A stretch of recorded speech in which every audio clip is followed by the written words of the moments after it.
Good evening and welcome to the Journey Home. I'm Marcus Grodi, your host for this program. Over the years, this great privilege I've had to host this program, I've had wonderful opportunity to interview many people, some who were never the least bit open to the Catholic Church, but by the mercy of the Holy Spirit, their hearts were opened, sometimes kicking and screaming. But then they discovered the beauty of it. And others of my guests were brought up Catholic and then left for a variety of reasons, and then often they know something's missing and then they come home. Our guest tonight, Carlos Zamora, is what we would call a revert, for want of a better term. And what I'm excited about is Carlos is very much involved in the music that I'm not very involved in, but I'm anxious to learn more about. So what a great privilege, Carlos, to have you. Thank you for having me, Marcus. On the journey home. It's a pleasure and an honor to be here. It is great. And you came up from Texas, right? From Texas. I live in the Dallas-Fort Worth area. Okay. I've been there pretty much my whole life. I did move away for short periods in high school, and then shortly after my wife and I were married, we were in Mexico for a short period of time. All right. Yeah. All right. Well, let me back out of the way and invite, let's hear your spiritual. Let's start you way back. Way back. Where you came from spiritually. Well, I am a cradle Catholic. I was born and raised Catholic. I'm a little bit older than I look. I was born in 1977 in Fort Worth, Texas. Both my parents were Catholic. My mom was actually a very devout Catholic. And my dad, I don't want to say he wasn't devout, because he did believe, and one thing that he did do is make sure that we went to church with our mother, even though he didn't necessarily attend with us. But he made sure we went. And he made sure we went to our CCD classes and stuff like that. So I'm not sure why he didn't join us. That's kind of a guy thing. It's not a thing for men. It's for... I'm not sure what it was. I could only speculate. I think he might have been going through some struggles at the time. Yeah. Okay. Just various things. But I think the thing about it with us is we kind of fell into what I think what a lot of Catholics fall into is it started become going through the motions. Yeah. We kind of went to church, may or may not have listened to the homily, may or may not have realized what was going on at the consecration or any of those things. And even in CCD, I remember going to the classes. I don't remember what was taught to me. I just, it was kind of just going through the motions, Yeah. And so I kind of fell away, I think at an early age. Not fell away, but I became very nominal, I guess you could say, right? It was just going through the motions. I was going because I had to go. My dad was forcing us to go with our mom, and my mom wanted us there, so we were there. I was not a cradle Catholic by any means, but I was thinking, as you said, a lot of Catholics can fall into this groove. You go through the hoops, but it seemed to me that you can fake it by going to mass or going through these classes and all that. But going to confession, you can stand in line and be faking it, but once the doors close and you're sitting in there, I suppose you can fake it, but you had to say something. Yeah. I mean, what was your experience of confession as a young man? Well, to be honest with you, I went to confession prior to my reversion to the faith. I probably went to confession 3 times in my entire life. And my reversion came later in life. I was already 31 years old at the time. Right. So I went to confession before my first communion because we had to. Yeah. When my wife and I were married, I went to confession because the priest told us we needed to go to confession. I wasn't really a heartfelt confession, to be honest, right? Yeah. And then, that was probably the only 2 times actually. Now I'm thinking about and then my next confession, I feel sorry for the priest that had to hear it because I felt like I was there forever. It felt like 3 hours because it was my reversion confession, and that was around the time I was like 30 years old. But again, as a young child, it was just another part of the rite of passage in the church, and didn't mean much for you. Didn't mean much for me. I mean, I wasn't opposed to it. I just didn't know enough about it to really appreciate it or evaluate. Growing up though, at the time when I was growing up in Fort Worth and Dallas both have kind of historically had higher than average crime rates and murder rates and things of that nature. And for a period of time when I was in middle school and high school, Fort Worth had the highest overall murder and crime rate per capita in the nation. Wow.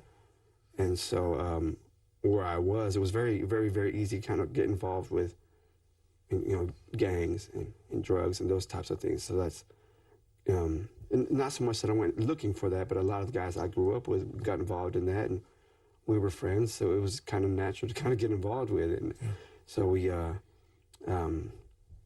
got involved in that at a real early age, middle school, high school, and doing things we weren't supposed to be doing. And, I don't want to get into all the gory details, but you can probably imagine, we did a lot of crazy things, and not something we're proud of, but it's a reality of what we did growing up.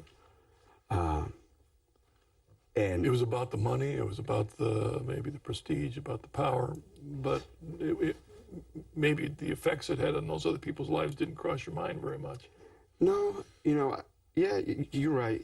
I think at least for me, part of it was, I was a small guy, I'm still not a big guy, and there was a period of time where I got picked on, by guys in the neighborhood, guys in the area, and when I started getting involved, and started fighting back and started getting involved in these gangs and these things, people stopped messing with me.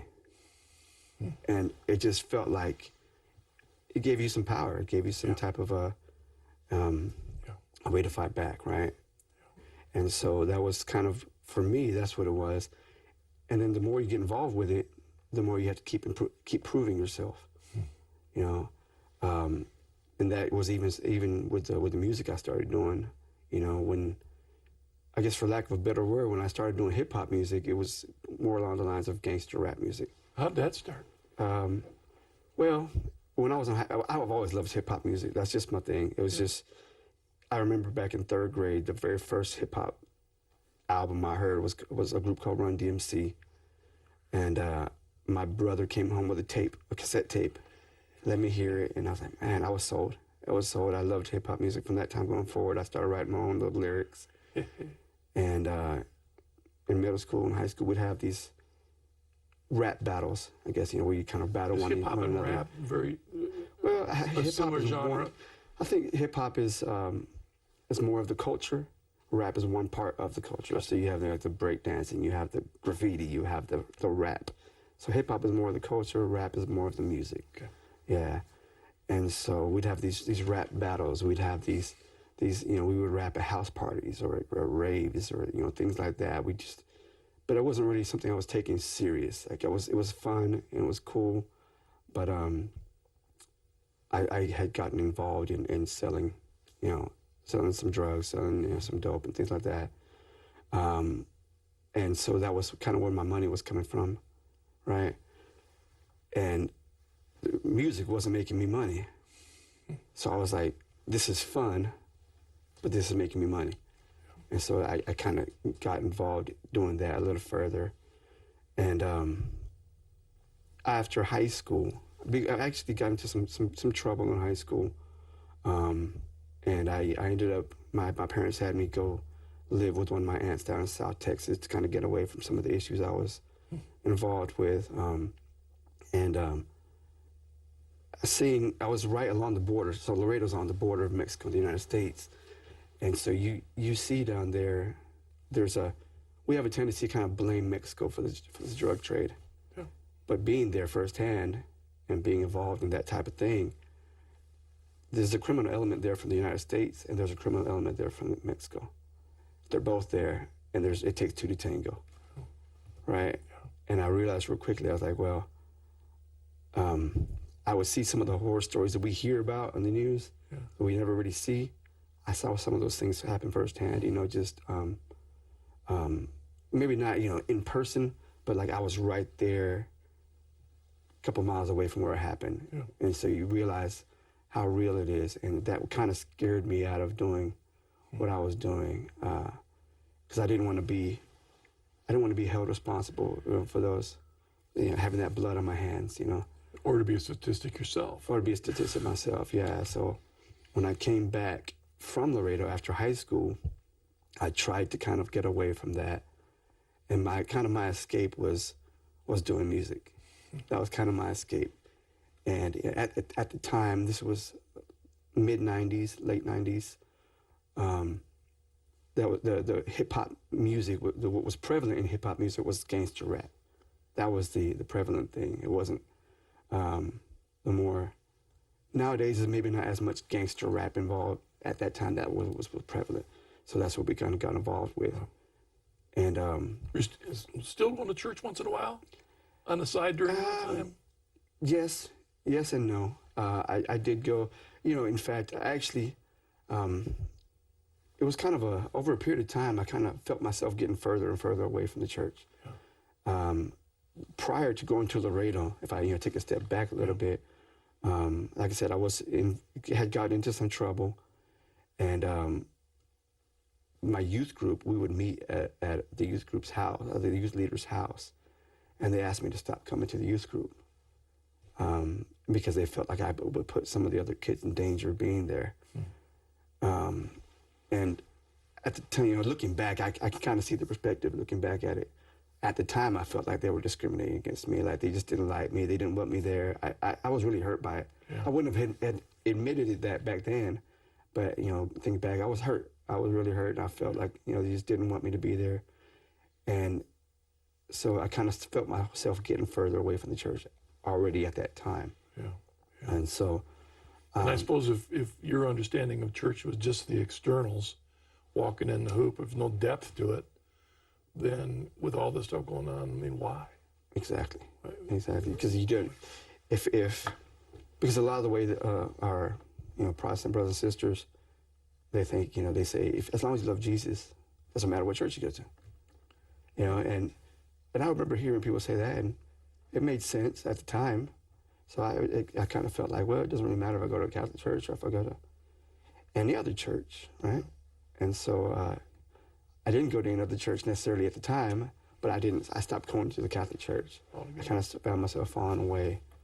Our guest is Carlos Zamora. So, but at this point, it sounds like you said you're starting to lean now towards music. I started kind of getting more involved in music. In fact, at the time, there were not a lot of Latino rappers. And so I found myself hanging around with a lot of the African-American rap groups in the area. And I was the only Mexican kid there rapping. So we'd go around to these different clubs, different open mics and rap battles in different clubs throughout the state. Texas, Austin, Houston, Dallas, Fort Worth. And but again, it just wasn't, it wasn't making money. It wasn't paying bills. It wasn't doing anything like that. It was fun. and at that point in time, I met my wife. And I actually, credit my wife a great deal for my reversion to the faith because she kept me grounded. And but at the time, I didn't want to be this guy that she had to worry about, going out there, getting involved in whatever we were doing and having to wonder if I was coming home. Or if I was going to, get in some sort of trouble.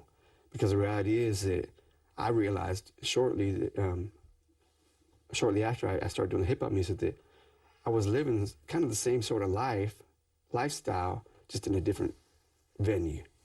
I wasn't necessarily in the streets as much, but I was still doing those things at clubs or at bars and we were involved. There was fights breaking out. There was things going on at these clubs and these bars. And like I said, you always have to prove yourself. So at that time, when gang violence was a little more prevalent, if you were out at a club in Los Angeles or Chicago or places like that, and you say that you were this persona, you better be ready to prove that that's you who you are. portrayed in your words of your song. Exactly. Wow. Then you have to be prepared to prove that that's what you are, and that would be the case many times. Which is partially which kind of led me back to my faith, because I was like, man, I shouldn't have to be going out there and worried about my life because I'm out doing music that's supporting my family, and what gets me, Carlos, is that there are a lot of guys that I'm sure that you were doing all of this with that didn't have these thoughts that you're having. I mean, it sounds like grace was touching you all along. Oh, yeah. Was awakening your conscience to this kind of a life. Is this where you want to be? Yeah. Well, in retrospect, I think that grace was always there. I never had a problem believing in God. That was kind of, I think that's kind of a grace in and of itself. Right. I always knew God was real. I never really questioned that he was real. But, due to some of the things I had been through as, growing up, some of the things that I'd seen growing up, I questioned whether or not God loved me. And that was my struggle. And I imagine there's a lot of people that might be going through the same thing. Yeah. It's not that they don't believe in God. They just don't know what to believe about God, and they question whether or not he truly loves them. And I tell that to people. I say, we get in the habit of telling people God loves you. But it's very rare that we turn the finger and say, God loves me. And it wasn't until I kind of had I like to call it my come to Jesus moment that I really realized how much God loved me. And in fact, I think that's what really brought me back to church, when I really realized how much he loved me and how much his church was there to bring me back to him. You said your wife had a lot to do with that. Oh, yeah. My wife had a lot to do with it. I tell people all the time, my wife's faith is strong, much stronger than mine.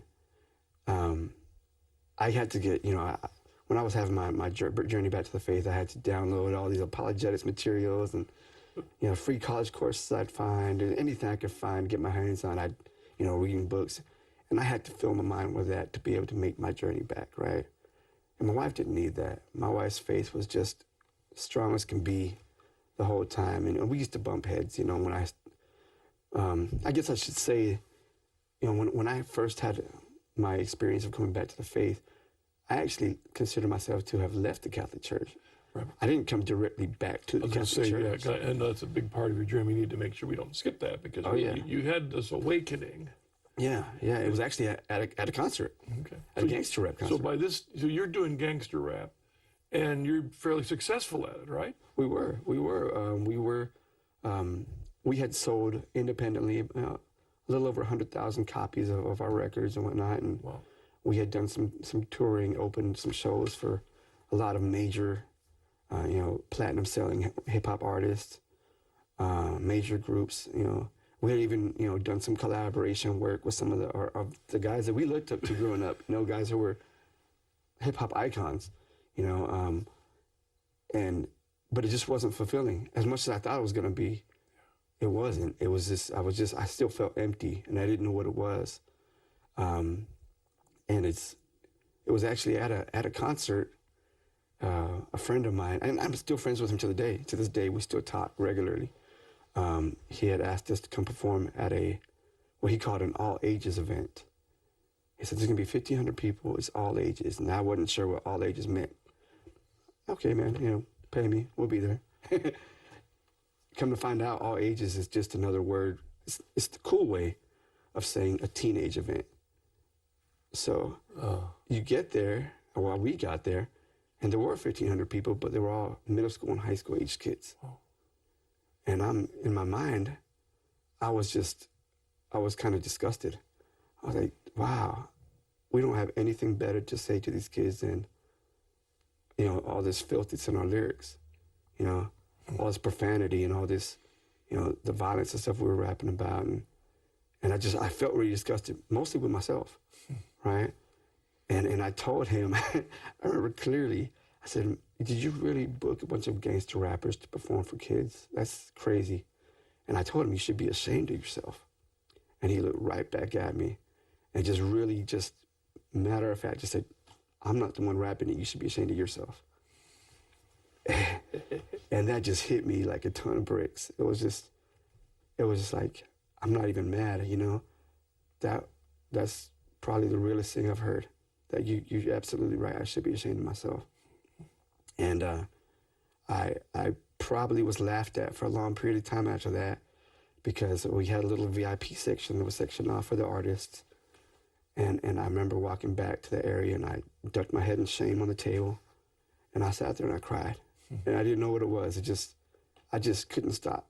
And that was the night that I, just dedicated my life to God. I was like, God, I don't know what you're calling me to or where you're leading me to, but I know this is you.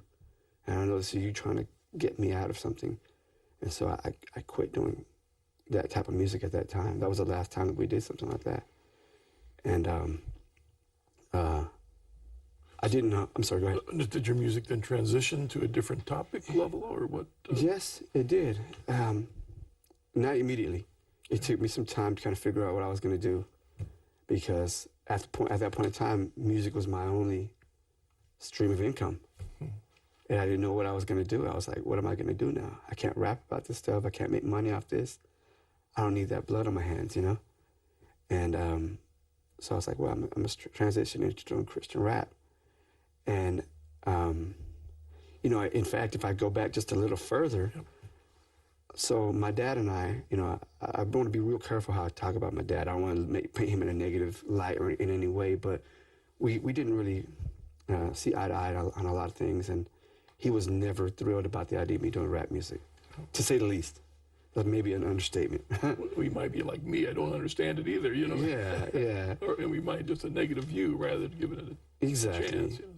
And so there was a point in time where, you know, he had said some things about my music, and I wasn't happy about it. And I was like, Dad, why can't you just be happy for me? And I just told him, I was like, you know, I've got all this going on. I'm doing these events. I'm doing stuff with these artists. I'm you know, selling these records. I'm making a living, you know. And I told him, I still remember the words I said. I said, I feel like God is just placing everything where it needs to be, you know, giving me all these things. And my dad said real clearly to me, he said, those things are not coming from God. God doesn't put those types of things in your life. God may have given you the talent that you have, and you're not being a good steward of it. And I was just like, I was floored. I was floored, and it was like, I couldn't argue with that. Because I knew he was right. Yeah. And that was really only a couple of weeks. Thinking back about it, it was really only a couple of weeks before that concert. Wow. So I think my dad was the one that kind of set that. Planted the seed there. Planted the seed. And ironically, it was my dad that wasn't as active in the faith growing up, right? Yeah. Which is, you know, I think it's really telling about how important the role of a father is in our lives and whatnot. So that's really interesting. So after I, you know, started doing this music, I said I was going to do Christian rap. I realized I don't really know anything about my faith. So I started kind of, you know, knocking on doors, talking to different people. Because we have a tendency to kind of think, you know, there's nothing wrong with me, there's something wrong with the church. Or, you know, so I started talking to, you know, a lot of Protestant, you know, evangelical, non-denominational people who kind of got into my head with a lot of, you know, very anti-Catholic ideas, and you know, and I think they meant well. I don't want to, you know, look like I'm knocking them in any way. I'm not. But they planted those very anti-Catholic seeds in my mind. And so I started attending, you know, well, I really never really found a home. I kind of was church hopping the whole time. It was a period of about 2.5, 3 years where I was just kind of church hopping. And I don't think I really ever considered any of those denominations or even the non-denominational churches to be home. I just kind of trying to find where I belonged. And it was, you know, in doing the Christian rap music, you know, because I kind of pride myself on saying things from my life experience. You know, when I was rapping about gangster rap and, you know, those types of things, I had that lived experience, and I could write about that all day. And then, you know, and when I found out I couldn't really write about my Catholic or about my Christian faith, I was like, well, I gotta get this experience. Right. So I started, you know, getting involved with you know, these churches, doing events with them, and then I would catch myself saying things that I would hear them say, and I realized that doesn't quite sit well with me. There's something wrong with that, you know. And I would challenge myself to see why it didn't feel right. You know. So that was your observe. We're going to take a break a bit, but I want to hit you for the break. I want to ask you a question, because rap is a genre of music that, frankly, I don't understand a lot about. But, you know, my background, I've been a musician all my life, and a big part of that is folk music or folk rock from the 60s, 70s, and 80s. And when you're a folk singer, generally when you're singing, you're not writing a song, you're repeating words that you've learned. So you could sing that song whether you believed in it or not. You know, it was a James Taylor song or whatever. But it seems to me when I hear rap, especially when you said you had kind of rap battles, that you're being very spontaneous. A lot of times. Yeah. Very spontaneous, you know, quick rhymes, very rapid. And my thinking is that for you to write that, especially if it's spontaneous, it's got to come out in here. Definitely. So if you're singing and writing about gangster rap, it's in here. Exactly. So when you switch to Christian, you've got to change what's in here if you're going to have any lyrics come out. Exactly. I mean, that's what you're really talking about. Not just I'll put these songs aside. Let me get another box of songs to sing. This is deeper. It's deeper in much rap deeper. music. Yes, yes, and it's it's got to come from a place that's real to you. It's got to, like I said, it comes from a lived experience. That's what's beautiful about hip hop to me. Is It's all about your experience, your life experience, and it's about being very genuine too. The cool thing with hip hop music is that it gives you a chance to kind of be very outspoken, as opposed to some other genres of music. Hip hop is supposed to be outspoken. It's supposed to be kind of in your face, and so that's what I did. I filled my heart with that. That's what fascinates me. You when you have this conversion that I can't be telling this stuff to these kids anymore. Exactly. That was not merely I got to change which songs I'm singing.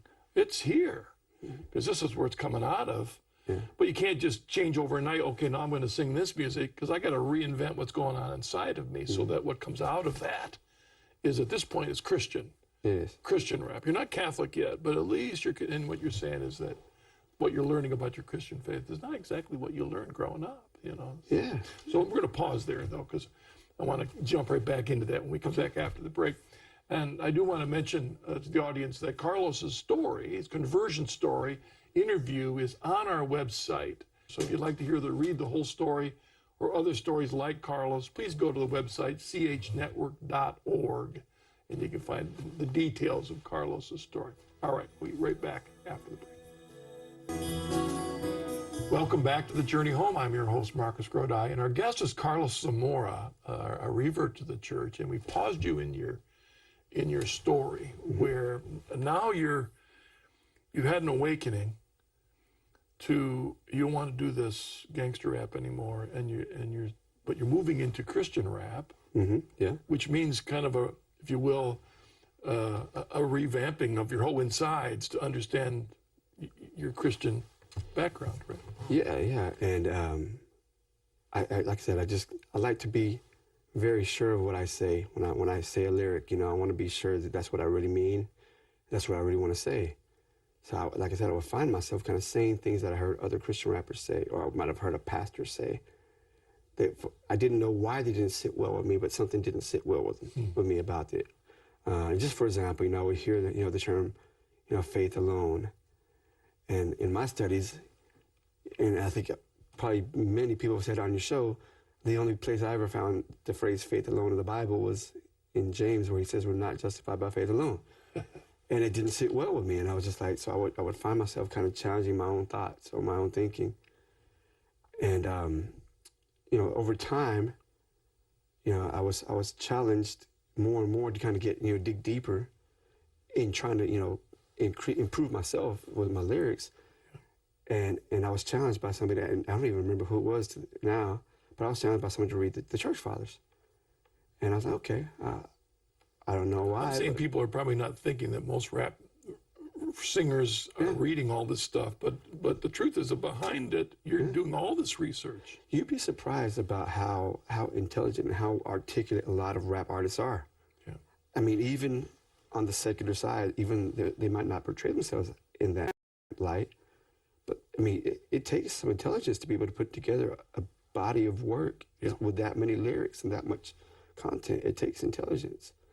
And so a lot of those guys are very interested in that type of stuff. I like to tell people, not only did I have a conversion back to a reversion back to my faith, but I kind of converted into a nerd. I started just studying the fathers, and it's kind of the usual suspects, the Polycarps and the Ignatius of Antioch and St. Thomas Aquinas and Justin Martyr, Ambrose, those people, right?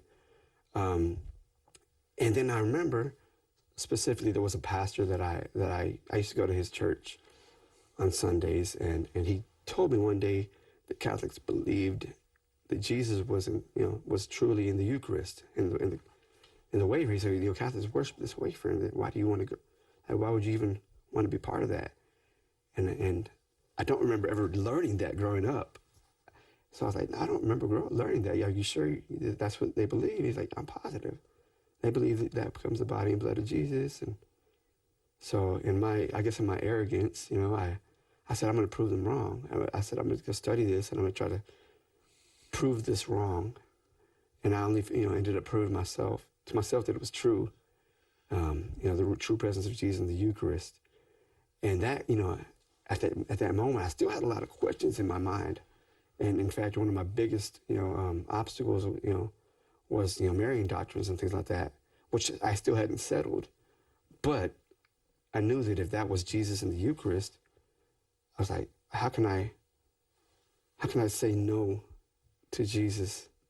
How can I be like, I know that's you at the altar. I know that's you in the Eucharist, but I like the way this pastor preaches. Or I like the band at this church, or I like whatever the case is, right? And so I was like, I can't just say that I love Jesus and then continue to walk away from him in the Eucharist.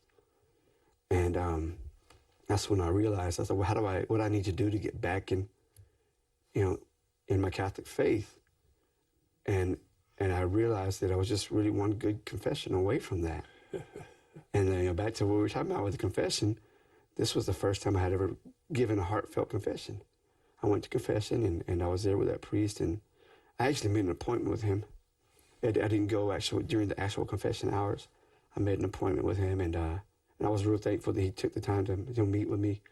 And it was probably like on a late evening on a weekday sometime, and I was there with him for probably a good hour and a half, just talking, and I felt like I was there forever.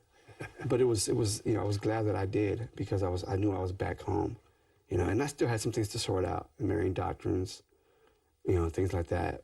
But those all kind of fell into place over time. But it's ironic, that I credit my longing to be authentic in my music with making me come back to my faith. I kind of credit hip hop music with bringing me back to my faith, in a sense. You had gone from being successful in secular rap. Mm-hmm.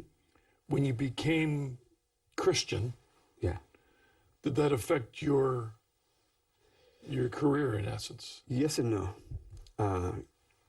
Like I said, it was my only income at the time. Yeah. So I had to find a way to make income. I had to get back to getting a regular job, things like that. So I didn't have as much time to dedicate to the music.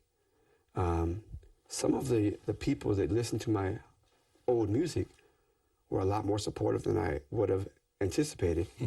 So that I was still being asked to come out and perform at events, at secular events. And I would say, I'm doing Christian rap. Yeah, that's cool. Come out and do the Christian rap. And in fact, last weekend I did a secular event in Dallas with some guys that were in the scene that I was in, back in the late 90s, early 2000s. And they're just supportive of what I do. Wow. So that was really cool. Also, I'm trying to see how to word this here, but I kind of developed a little bit of a fan base, a little bit of a following. I hate to say the word fan base; it sounds kind of, but for lack of a better term, right? Within the Christian rap music. But when I started calling it Catholic rap, I wasn't sure how they were going to take that, because and the reason I started calling it Catholic rap was because every time I said Christian rap, people would assume I was not Catholic. They would assume I was Protestant. Because the reality is there's a huge Christian rap scene. There's very little Catholic representation on there. Very, very little. And so I really wanted to distinguish ourselves. And I told myself, I know that if I say Catholic, that's Christian. Yeah. Even if other people don't know that. So I'm going to really distinguish myself by saying Catholic rap. And surprisingly, and I did have some pushback for some people, but the majority of people were very supportive of that, even on the Protestant side. Good. Very I supportive. was wondering whether that had. I still get invited to go to Protestant events regularly, and in fact, probably the last 2 or 3 events that I've done have been at Protestant events, and they know how Catholic I am. When you're writing lyrics for Catholic rap, How does your Catholic faith affect the lyrics? Is it from a topical standpoint or the way morality is portrayed? You know what I'm saying? I think it's a little bit of, What is expressed in Catholic rap music? it's a little bit of all of that, because that's what's so beautiful about the Catholic faith. It transcends every part of our lives. Yeah. You know, the way we treat one another, the way we work in our professional lives, or the way we do our personal finances. You know, every aspect of our lives is affected by our Catholic faith. So we kind of like approach every topic from the perspective of a faithful Catholic, of a person that's trying to live out their faith. So some of our songs are very, you know, distinctly and very outright Catholic. You know, we might be rapping about. I have a song. Matt Swain, who's also involved with the show, likes a song. It's called "Oh Maria." It's from the Foundation album that we have out. I call it the opening act. And I challenged myself. I said, I only had 12 lines to rap on that song because there was a group of us. And I said, I'm gonna put the 4 Marian doctrines, dogmas, in one verse and see if I can do it. And I did. And I was like, well, who else puts, you know, the Marian dogmas in a song, in a rap song? It's crazy. Anyway, some of the songs might deal with a little bit more with social issues, you know, particular issues that we face. Yeah. In our communities, you know, the Latino and African American communities, whether it be you know facing discrimination or facing police brutality, things like that, or and then some of the songs are not, you know, distinctly Catholic per se. They're kind of more generally, you know, Christian, where, you know, we can make a song about our families, about our wives and our children, where, you know, it's not necessarily, you know, distinctly Catholic. Well, there's so many things that we share with our brothers and sisters. We talk about our Lord Jesus, you know, or the Holy Spirit, or of course. Yeah, exactly. Of course. Now, your stage name, C26, right? C26. Is there a story behind that? Well, you know, it's not much of a story, but so when I started doing music, I wanted a name that would kind of suit me, and every name that I would come up with as a stage name, I'd maybe run it through Google or something like that, and I'd find there'd be 10,000 other guys with that same name. I was like, man, I got to find a name that fits me and nobody else is going to have. And my initials, that's too common, too easy. But then I was like, well, you know, the letter C stands for Carlos, and I was like, the letter Z for my last name is the 26th letter of the alphabet. So I'll say C26. So in essence, it's my initials, but it's also a name that's going to be unique that nobody else is going to ever have. So if you Google C26, I'm the only guy you're going to find. And fortunately nowadays, if you Google me, it's going to be, you know, you're going to find something that's going to hopefully lead you back to the faith, or at least maybe help you grow in your faith. You know, Matt and I were sitting there and wondering, what's the source? We couldn't remember. And Matt thought, well, maybe it's from Colossians 2:6. And we looked up, and Colossians 2:6 is, as therefore you received Christ Jesus the Lord, so live in him.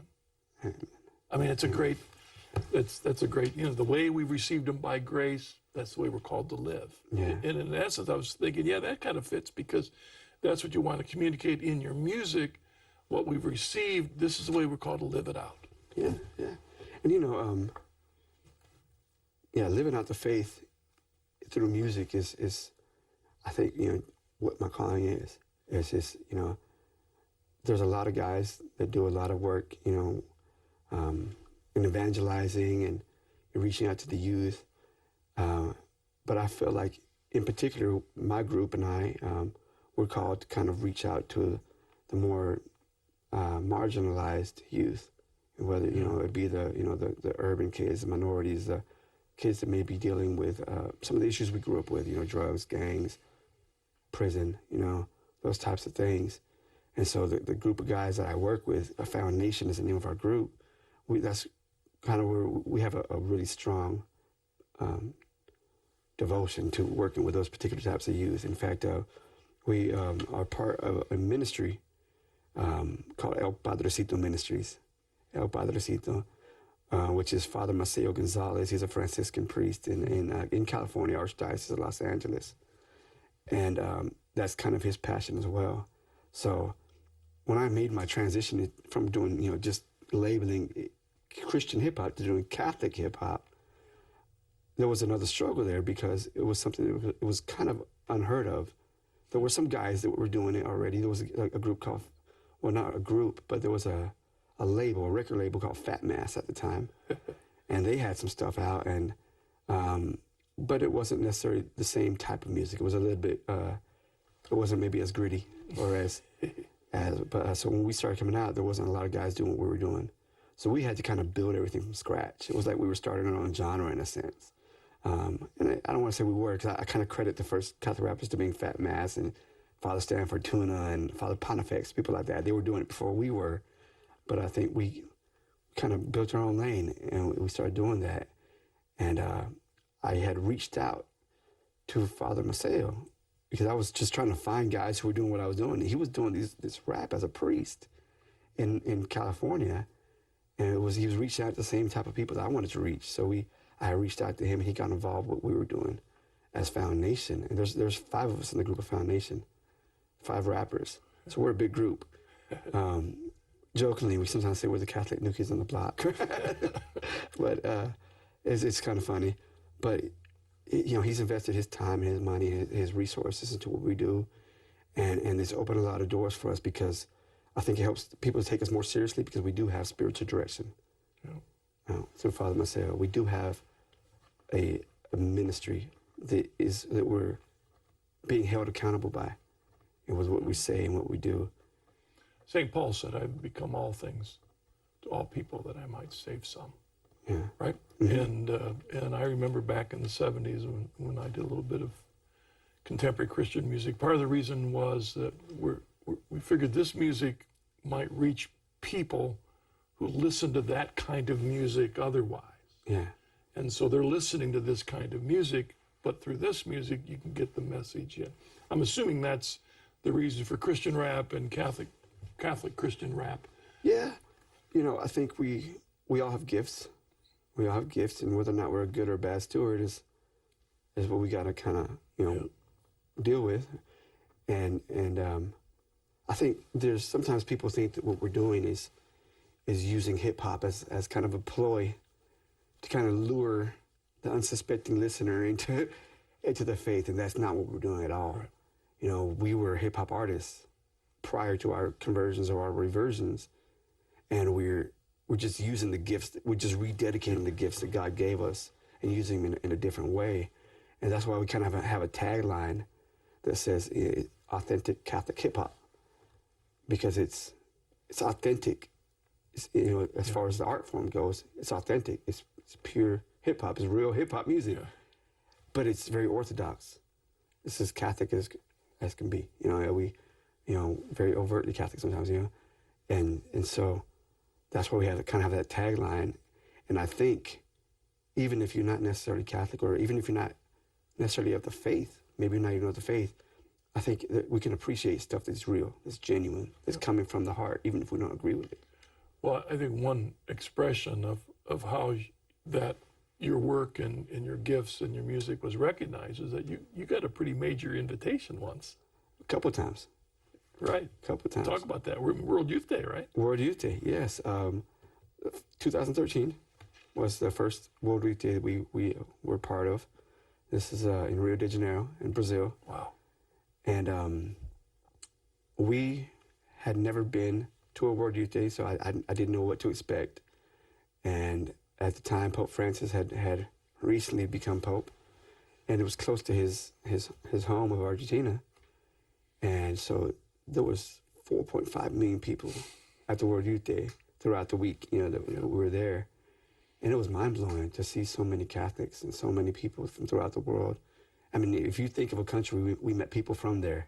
I mean, we met people from Afghanistan, from Antarctica, from all over the world. And it was crazy because a lot of people knew our lyrics. They knew our music from all these different parts of the world. And it was really kind of eye-opening that we need to keep reminding ourselves that people are watching what we're doing. They're seeing what we're doing. So we have to be really careful about how we act in public, or what we do, what we say. And that was really, really interesting. And we had about 4 concerts during that week there in Rio. And I had to be real careful not to get on my high horse, because it was just such a great experience. And I think God humbled me at our big performance, because the 3 of the performances were smaller venues, and then we had a big performance, had a big venue that got rained out pretty much. When we got there, it was pouring rain, and nobody wanted to be out in the rain. And it pretty much, we performed in front of just a handful of people, basically.